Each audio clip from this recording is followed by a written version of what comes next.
자, 그럼 이번 시간에는 말씀하셨듯이 우리가 그럼 그런 가난한 사람 혹은 이런 평범한 개인들의 입장에서 부자가 되기 위해서는 그들의 방식을 따라야 한다. 네.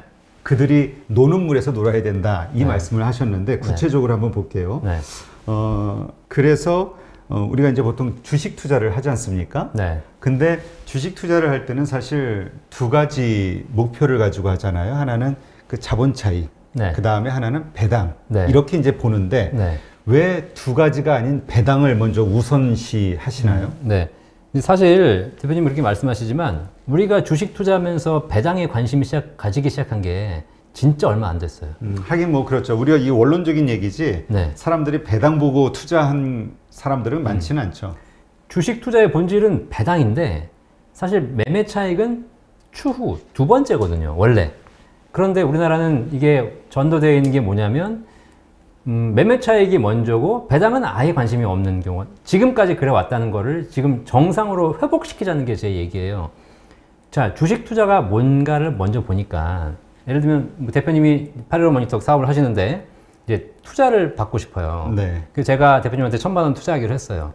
그럼 1,000만 원 투자한다는 얘기는 뭐냐면 이 815 모니터기 정말 잘 돼서 성공하시길 바라고, 그리고 내가 1,000만 원 투자했으면 나중에 더 불려서 나한테 주면 되고, 그 다음에 수익이 매년 생기면 그 수익의 일정한 비율을 제가 배당으로 받으면 되는 거잖아요.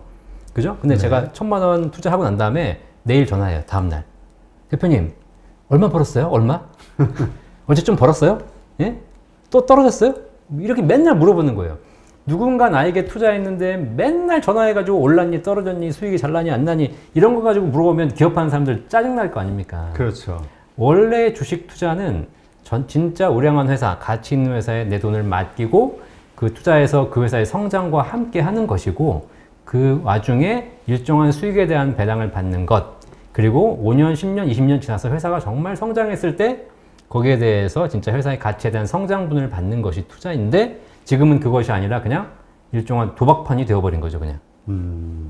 그렇기 때문에 현재 시점에서는 배당에 우리가 주식 투자를 한다 하면은 본질을 얼마의 시세차 얼마 오를까 이거보다는 네. 얼마의 배당을 주는 곳인가를 먼저 네. 따져볼 줄 아는 그 마인드를 그렇죠. 가져야 된다. 네, 그거부터 시작하셔서 배당을 받다 보면 매매 차익은 자연히 따라오는, 예를 들면 배당을 많이 주는 삼성전자, 우선주 같은 경우에는 90% 이상이 외국인이 갖고 있지 않습니까? 그러니까 매매 차익을 보러 들어온 것이 아니라 배당을 받는 우량 기업이기 때문에 받다 보니까 주가는 자연히 상승하는 그런 사람들이 많아질수록. 근데 이제 이 보통 사람들의 입장에서는 네. 주식 투자를 한다고 하면은 이제 위험 자산이라고 생각을 하고요. 네. 그러니까 내가 이만큼 리스크 있는 행위를 하는데 네. 우리 보통 일반인 생각하시는 배당 뭐 4%, 3%, 5%, 네. 야, 이걸 가지고 무슨 주식 투자를 해? 네. 한 배, 두 배, 세 배 뭐 이렇게 벌어야지, 아니면 그렇죠. 50%, 30% 벌어야지, 이런 생각을 많이 하잖아요. 네. 네. 그게 우리나라 사람들이 투자해야 될 습관이거든요. 근데 이 3%도 모이면 1년이면 3%지만 10년이면 30%가 돼요. 참고로 생각해보면요. 그러니까 배당을 내 수익의 목적으로 한다기보다는요. 이런 걸 안전장치라고 생각하시면 돼. 만약에 삼성전자 주가가 지금부터 10년 후에 네. 30%가 빠졌어요. 실제 삼성전자라는 회사가 앞으로 더 성장할 가능성이 높지만 10년에 30% 빠질 가능성은 그렇게 높지 않다고 보는데, 설령 30%가 빠졌다 하더라도 나는 3%씩 10번 배당을 받았다면 결국 손해보는 장사는 아니거든요. 1년을 놓고 보면 얼마가 안 되지만 내 리스크를 상세히 해줄 정도의 배당이 우량주에서 나온다는 겁니다. 네. 그러면 그때부터 매매 차익은 나에게 덤이 되는 거죠. 그래서 투자의 생각을 약간 바꾸시면 위험 자산이 아니고 배당 자체만 가지고도 수익을 낼 수 있고 그것이 위험을 방어할 수 있는 수단이 또 되기도 합니다. 네. 사실 우리가 배당주 투자다 하면은 네. 일단 배당을 줄 만한 회사는 돈을 많이 버는 회사니까 그럼요. 예, 일단 뭐 평가 방식이 네. 좀 다르죠. 네. 그런 회사 찾는 방식이. 네. 그러니까 어떻게 보면 더 안전할 수도 있는데, 하여튼 그 많은 분들의 가슴 속에 있는 그 욕심, 예, 빠른 시간 내에 많이 벌고 싶다. 네. 이 욕심을 버려야 되는데 이게 참 네. 쉽지가 않은 것 같아요. 제가 그래서 이번에 그 책을 쓰고 유튜브를 저도 하잖아요. 그 통해서 많은 구독자분들이 댓글로서 응원해 주시는 게 뭐냐면, 배당 중심으로 투자하면서 투자가 즐거워졌다. 라는 얘기를 하시는 거예요. 왜냐하면 이게 가장 중요한 게 뭐냐면, 매매 차익 중심으로 보시는 분들은 맨날 그 열어보면서 뭐만 보냐면 잔고만 봅니다. 그렇죠. 얼마 올랐나? 얼마 됐나? 근데 투자 금액 1,000만 원 했는데 지금 1,100 됐네? 900 됐네? 올랐네? 떨어졌네? 이것만 보시는 거예요. 그러다 보니까 일희일비할 수밖에 없어요. 근데 뭐 대표님 아시겠지만 배당은 투자 금액 대비 주는 것이 아니라 보유 주식 수에 따라 주는 거지 않습니까? 그러면 배당을 많이 받으려면 나는 주식 수를 늘리는 게 나의 목표가 되는 거예요. 근데 주식 수는 내가 팔지 않는 이상 줄지 않아요. 그렇죠. 그러니까 결국 배당주 투자를 한다는 거는 장기 투자를 한다는 얘기나 마찬가지가 되는 거예요. 그럼요. 네. 오랫동안 투자하시는 거죠. 네. 하여튼 요즘 많이 문제가 되고 있는 게 그렇게 빠른 시간 내에 그 돈을 벌고자 하는 시세 네. 차익을 얻고자 하는 그러다 네. 보니까 단기 투자, 모멘텀 투자를 하다 보니까 네, 네. 이게 그냥 휙휙 돈을 오히려 이렇게 오르는 장에서도 잃는 분들이 많다는 네, 네. 얘기가 있더라고요. 제가 약간 좀 이렇게 방송의 결이 좀 다른 게 뭐 그분들이 틀렸다기보다 그러니까 일희일비하면서 시장을 단기적으로 예측하시는 분들도 있는가 하면 저는 오히려 일반 서민들이 그렇게 들어와서 맞추려고 하는 홀짝 게임을 하지 말고 장기적으로 우량주에 묻어두자. 그러한 관점으로 주식 투자를 바라봐야 된다. 네. 네, 이 말씀이신 거군요. 그럼 부동산과 관련해서도 좀 비교해서 말씀하신 게 우리가 사실 부동산은 가장 안전하다 이렇게 보잖아요. 불패 네. 신화다 뭐 이런 얘기도 하고요. 근데 사실 주식 투자가 더 안전하다 이런 말씀도 하셨는데 네. 왜 그렇게 얘기할 수 있는 거죠? 주식은 오히려 리스크가 큰 거 아닌가요? 부동산이 안전하다고 생각하지 않고요. 부동산도 투자 자산이지 않습니까? 그건 누구나 다 아는 사실이고. 근데 사람들이 부동산을 안전하다고 생각하는 이유가 있어요. 그게 뭐냐면 안 되면 살면 되지. 떨어지면 살면 그냥 내가 살면 돼. 이게 뭐냐면 거주라는 든든한 기둥이 있기 때문에 내가 이걸 안전자산으로 보고 투자할 수 있는 겁니다. 그런데 그런 생각을 가진 사람들이 모였더니 부동산이 진짜 안전한 자산이 된 거예요. 네. 주식도 마찬가지예요. 이걸 가지고 샀다 팔았다 해야지라고 생각하는 사람이 모이면 모일수록 걔는 위험자산이 돼요. 그런데 이 재산을 장기적으로 보유하면서 배당이라는 것을 보면서 내가 안전하게 가야지라고 생각하는 사람이 모이면 그 주식은 안전자산이 되는 겁니다. 그러니까 내가 어떻게 바라보자의 차이지 자산의 차이가 아니라는 겁니다. 그렇군요. 그러면 그 성공적인 투자에 대해서 세 가지 진실이 있다 이런 말씀을 하셨는데 네. 그거는 어떤 걸 얘기하는 겁니까? 성공적인 투자에 대한 세 가지 진실이 이제 뭐였냐면 여기서 얘기 드리기 되게 긴 내용인데 네, 짧게 그냥 네. 핵심적인 것만. 결론적으로 투자에 성공하는 사람들을 봤더니 두 가지 유형이 있더라. 두 가지 유형이라는 게 뭐냐면 유행을 따라가는 사람들이 아니고 유행을 앞서가거나 아니면 한 자리에서 묵묵하게 있는 사람들, 이 두 가지 유형이 성공하더라는 겁니다. 네. 시장에는 세 가지 유형이 있거든요. 시장을 앞서 나가는 사람들, 그 다음에 이제 뒷북쳐서 유행을 따라가는 사람들, 한 자리에 가만히 있는 사람들. 그런데 이 중에서 결국 성공한 사람들을 봤더니 먼저 앞서가거나 아니면 묵묵히 한 길을 가거나 두 가지 유형만 성공하지 유행을 따라다니는 사람들을 성공하지 못한다는 거였고요. 두 번째가 뭐냐면 이들이 성공하는 이유를 보니까 결국은 유행을 따라가는 사람들이 날린 돈, 이들의 돈으로 성공하고 있다는 거예요. 네. 그래서 결론적으로는 이 유행을 따라가는 사람들이 날린 돈이 이들의 자산이 되기 때문에 결국은 유행을 따라가는 사람들이 잃게 된다는 구조. 그리고 마지막 세 번째가 뭐냐면 좀 전에 말씀드렸듯이 이 성공한 사람들, 앞서 나가서 성공하고 한 자리에 묵묵히 가서 성공한 사람들이 가장 큰 실수가 뭐냐면 성공의 원인을 본인이 잘해서라고 생각해요. 근데 세상은 그렇지 않거든요. 그들이 돈을 번 이유는 그들이 잘해서가 아니라 유행을 따라가는 군중들이 이뤄졌기 때문이에요. 그러니까 내가 실력을 통해서 잘했다고 생각하는 순간 걔는 다음 판에 잃게 돼 있어요. 지금은 내가 잘했다기보다 다른 사람이 못했다. 그렇죠. 누군가가 잃어버린 돈을 가지고 가져가는 것. 자본시장이 그렇게 움직이는 것인데 마치 내가 실력이 좋아서 이번에 맞췄다고 생각하는데 그 실력이 계속 맞지 않는다는 겁니다. 증권가에 보면 내일 주가를 예측하는 수많은 프로그램들이 있어요. 네. 그죠? 근데 그들이 다 맞으면 그걸 쓰지. 근데 몇 번 맞았다가 나중에 크게 실패하잖아요. 근데 처음에는 100만 원, 200만 원, 1000만 원, 2000만 원 이렇게 해서 벌었다가 1억 가지고 다 날리는 상황들이 원인 거니까 내가 왜 성공했냐에 대한 원인을 찾을 때 그 원인이 내가 잘해서라기보다는 시장에서 나에게 돈을 몰아준 것이다 라고 생각하는 것이 중요하다는 것이 성공한 투자에 대한 세 가지 진실 제가 말씀드린 적이 있죠. 네. 그래서 그 요즘 뭐 얘기하듯이 그 처음 투자하면서 성공한 분들이 실패한 사람보다 나중에 더 크게 잃을 위험성이 더 크다라는 맞습니다. 말이 거기서 나오는 거군요. 비기너스 럭, 초보자의 행운이라는 행운. 얘기 있지 않습니까? 이게 사실 뭐 이렇게 말씀드리기 그렇겠지만 주식시장은 어떻게 활용하냐에 따라서 정상적인 투자 시장이지만 반대로 그렇지 않은 사람들에게는 이게 허가된 도박 시장일 수도 있거든요. 그렇죠.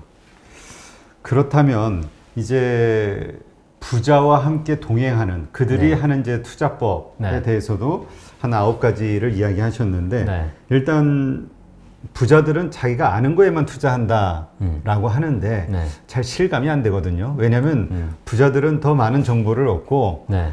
그러한 것에 맞춰서 한 발 앞선 투자를 할 것 같다고 생각을 많이 하거든요. 네.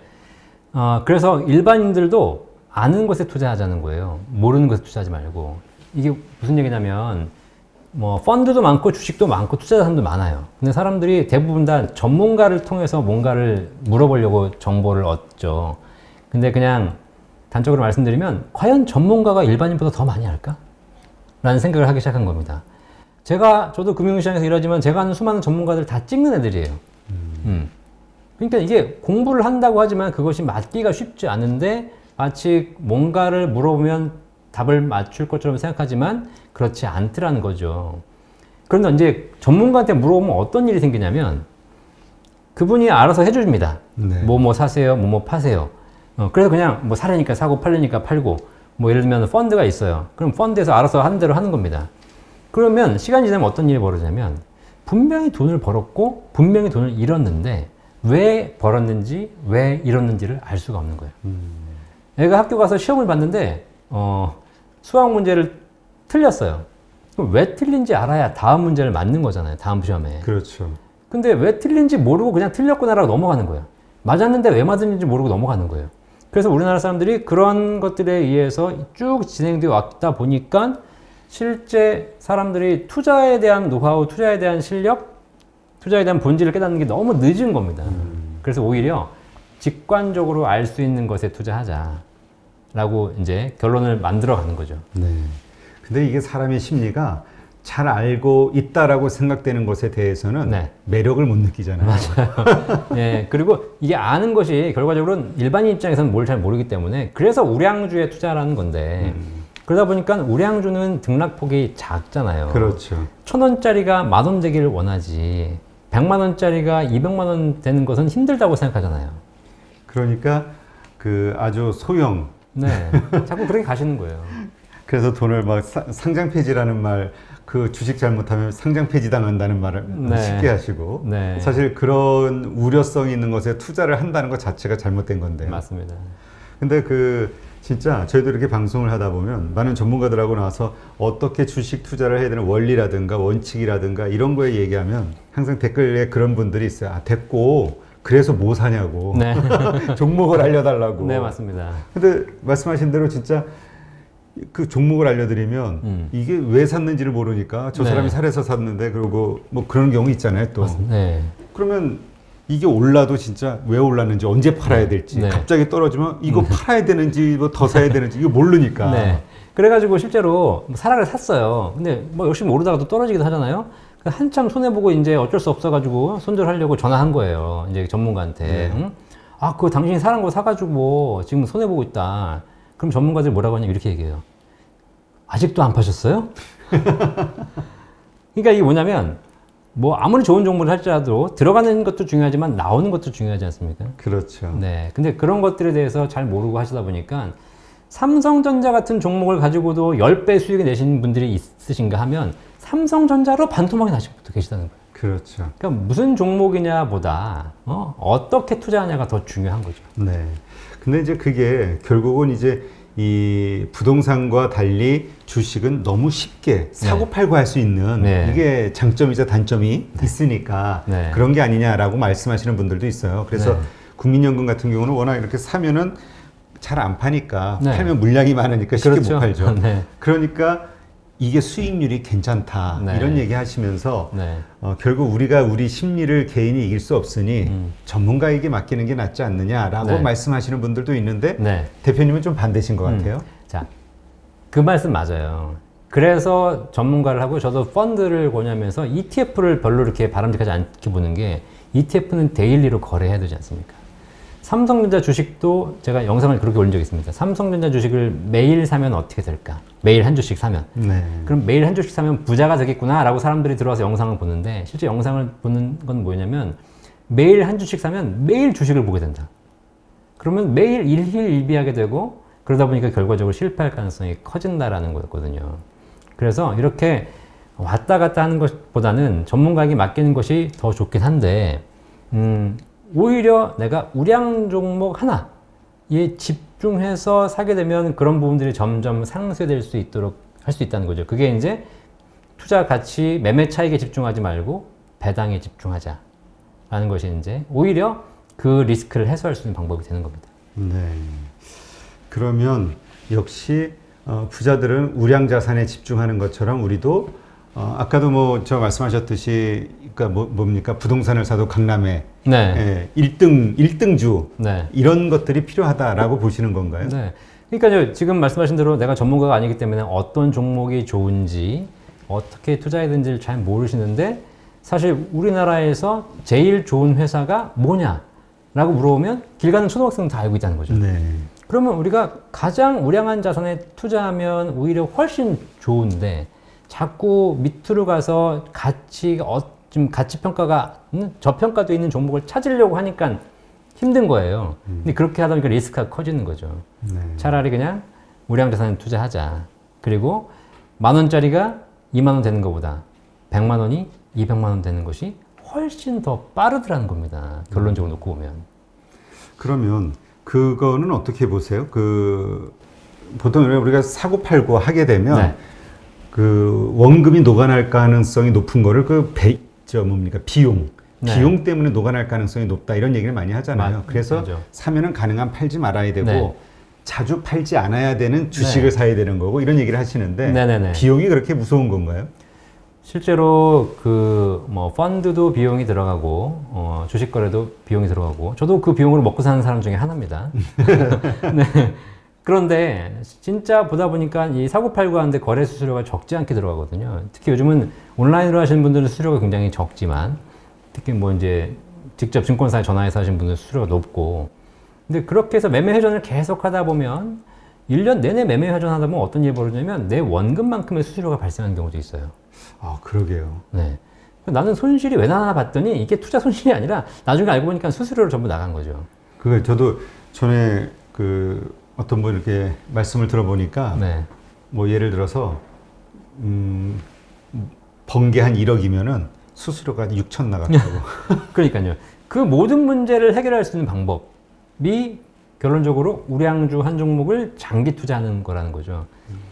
근데 여기서 이제 제가 그 종목을 찝어드려도 되는 거죠? 네, 뭐 네. 상관없습니다. 그러니까요. 그래서 제가 책 제목이 이제 삼성전자를 사야 하는 이유인데, 대한민국은 굉장히 투자하기 쉬운 나라다. 라고 제가 표현을 했어요. 대한민국은, 이 방송을 보시는 선생님들도 죄송한데, 대한민국은 진짜 교육하기 쉬운 나라다. 어떤 면에서요? 네. 왜 그러냐면, 원래 교육이 어려운 이유는, 선생님들이 어려운 이유는 학생들이 수많은 재능을 갖고 있고, 그 학생들을 잘 관찰하면서 그들의 재능이 무엇인가를 봐주고, 그 재능을 살려나갈 수 있도록 도와주는 것, 맞는 전공을 선택할 수 있도록 도와주는 것, 이것이 바로 사실 교육이거든요. 네. 근데 우리나라는 모든 학생의 목표가 서울대 의대 법대예요. 그러네요. 네, 그러니까 공부시켜서 점수만 잘 나오게 하면 되는 교육을 하는 거죠. 다양성이 없는 교육을 하고 있기 때문에 사실 어떻게 보면 획일화된 교육. 그게 어려운 부분도 있지만 사실 어떻게 보면 쉬운 거고요. 투자도 마찬가지예요. 투자도 제가 해외 투자하신다는 분들, 미국에 투자하신다는 분들은 분산 투자가 중요하다고 얘기해요. 왜냐면 좋은 종목이 많잖아요. 그렇죠. 애플, 구글, 마이크로소프트, 아마존 그런 좋은 종목이 많으니까 어디가 좋은지 모르겠으니까 분산을 하는 거죠. 근데 대한민국은 기형 자본주의 시장이라는 말을 썼습니다. 자본주의 중에서도 너무 극단적으로 한 기업에 치중돼 있어요. 하긴 뭐 삼성전자가 우리 주식시장의 시총의 뭐 몇십 프로 차지한다고 30%까지 차지하고 네. 있죠. 네. 그러다 보니까 뭐 우스갯소리로 제가 펀드를 사거나 제가 ETF를 사면 어떤 일이 벌어지냐? 그 펀드 매니저가 삼성전자를 사요. 그러니까 돌아서 수수료 내고 삼성전자 사는 거예요. 그럴 바에 내가 직접 사면 되는 거죠. 근데 이제 문제는 이렇게 주식이 이렇게 짧게 놓고 보면 이 등락이 계속 반복이 되는데 네. 그 등락을 견뎌낼 이 마음의 준비가 안 돼 있다는 그러니까요. 거. 예. 그것만 이제 훈련하셔서 그래서 내가 주식에 매일같이 잔고를 보지 마시고 내 주식 수가 매일 얼마가 늘어나고 있는지에 관심을 두시고 나면 시간이 지나면 자동적으로 자산 가치는 상승이 돼 있을 것이고 사실 제가 책에 쓰지는 않았지만 그런 게 느껴요. 이제는 예금에 있던 돈, 부동산에 있던 돈이 주식시장으로 몰려 들어오고 있다는 생각을 해요. 네. 근데 그 예금 부동산에 있던 돈은 철저하게 안전을 중요시하는 자산이에요. 그렇죠. 그죠? 그 안전을 중요하게 생각하셨던 분들이 주식시장에 들어와서 뭘 사겠어요? 삼성전자를 살 수밖에 없죠. 네, 그럴 수밖에 없어요. 그러니까 지금 이제 시작일 뿐이라는 겁니다.